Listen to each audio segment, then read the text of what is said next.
이제 친구들까지 너는 이해를 못할 그런 이해할 수 없는 것들만 보고 살 거니 제대로 한번 해보고 싶다라는 생각으로 아이돌 준비생 생활을 시작을 했어요. 제일 심각했던 거는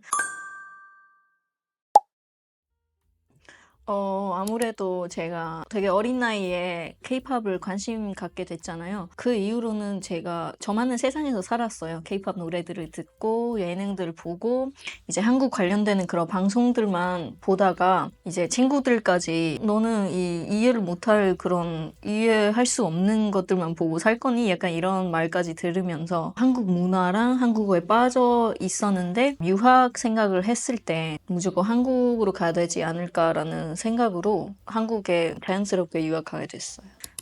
그때가 한 2월 마지막 주쯤이었을 텐데 그 휴대폰을 봤는데 영도인 거예요. 살면서 처음으로 그런 숫자를 본 것 같아요. 영도임에도 불구하고 날씨가 되게 시원하고 저는 추위를 잘 타는데 즐기는 타입이거든요. 그래서 날씨 되게 좋다라는 생각을 들었고 햇빛도 있는데 따갑지도 않고 근데 공기는 시원하고 그래서 그 느낌이 되게 좋아했고 그리고 오자마자 그 편의점 가가지고 핫바를 먹었는데 와 이거다 하고 음식들도 되게 즐겁게 먹었던 것 같아요. 카림님에게 핫바 사랑입니다. 네. 제가 아무래도 케이팝을 많이 사랑하는 그런 쪽이잖아요.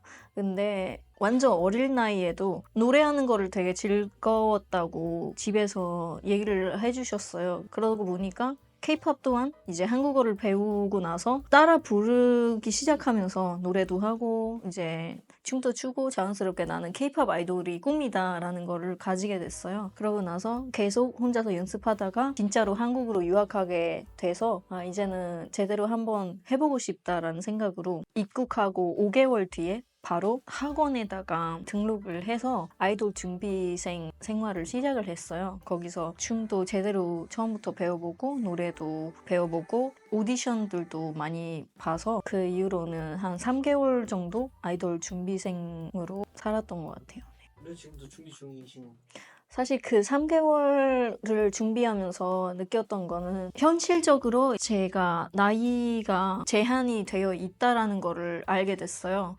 요즘은 또 완전 젊은 친구들을 먼저 모집을 해서 연습생으로 시킨 다음에 데뷔도 완전 어린 나이에 하잖아요. 저 같은 경우에는 이미 성인이고 제 스스로 다시 판단을 해서 나도 후회 없이 이런 거를 한번 경험을 해봤다 그 생각으로 깔끔하게 포기를 했습니다.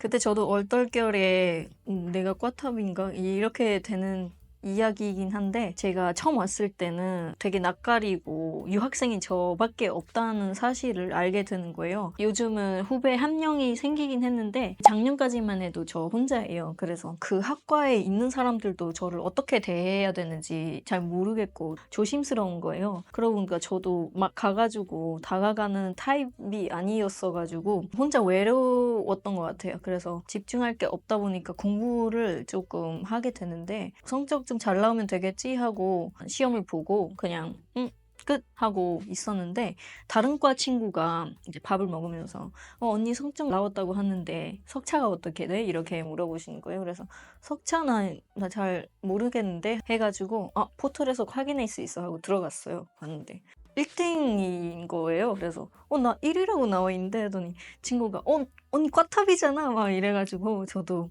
나 꽈탑이야 하고 좀 놀랐는데 그 다음 학기에 학교 가다 보니까 막 사람들이 그때부터 저를 막 관심을 주기도 시작했고 과제 이런 거 하면 또 같이 해볼래 약간 이런 것도 생겼던 것 같아요. 네.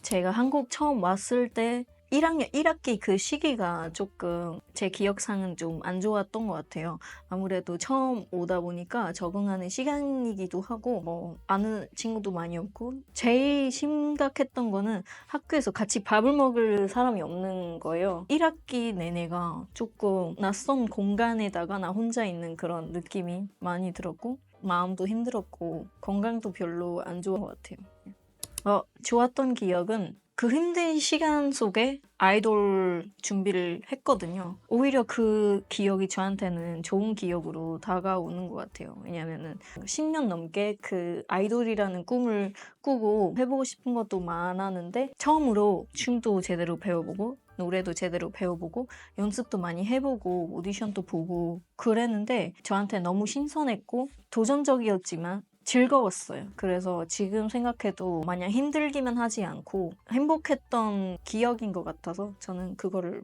뽑을 생각이에요. 네.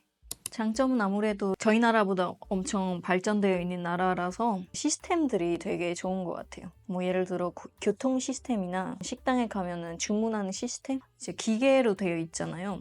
사람이 필요 없는 게 되게 효율적이라고 저는 보고 되게 좋은 점이라고 생각하고요.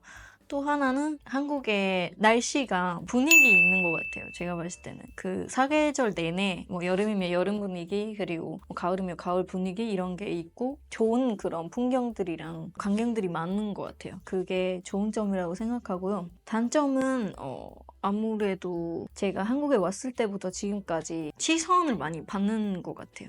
아무래도 외국인 그리고 뭐 좀 다르게 생긴 애 모르는 사람이어도 그냥 길에 지나가다가 한 번씩 보고 그게 저한테는 익숙해지지가 않더라고요. 단점이라고 하기도 좀 그렇긴 한데 굳이 뽑자면은 다문화 생활에 시간이 필요하다라는 게 좀 단점이지 않을까 싶습니다. 전 차이보다는 약간 비슷한 점을 찾았는데요. 여기서는 장류 유서가 있잖아요. 존중하고 이제 잘 모시는 그런 문화가 있잖아요. 미얀마도 불교 나라라서 저희보다 어르신들이 이제 경험이 더 많은 분들을 이제 존중하는 그런 문화가 있어서 저는 신기했어요. 그게 비슷해서 좋았고요. 차이점은 아무래도 빨리빨리 문화가 제일 큰 차이점이 아닐까 싶어요. 그 한국인들이 마음의 여유가 좀 많이 부족하다라고 하시는 게 차이점인 것 같아요. 제가 한번 좀 신중하게 생각을 해봤는데 아무래도 그 썸 타는 기간이 좀 다른 것 같아요. 미얀마 같은 경우에는 썸을 되게 오래 타고 한 달? 두 달? 되게 오래 가는 사람들은 막 세 달, 네 달 이렇게 가는데 한국에서는 썸도 되게 짧게 타고 데이트 같은 것도 바로바로 하는 것 같아요. 미얀마 같은 경우에는 실제로 보는 거를 되게 선호하지 않는 것 같아요. 처음에는 무조건 문자로. 미얀마는 페이스북을 많이 쓰거든요. 페이스북에서 뭐 친구 추가하거나 그렇게 해서 말을 먼저 걸어보고 몇 주 동안 해서 그 이후에서야 처음 만나게 되는 거예요.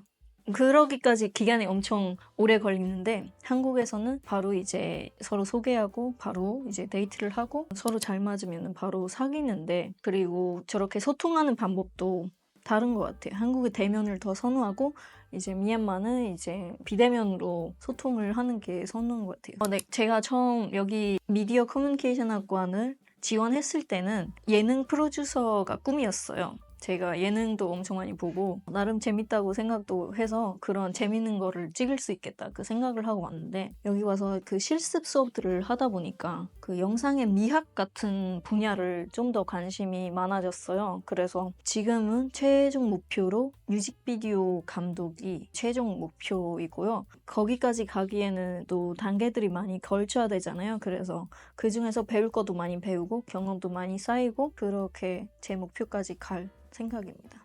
지금까지 영상을 잘 봐주셔서 너무 감사합니다. 구독, 좋아요, 알림 설정 부탁드립니다. 감사합니다.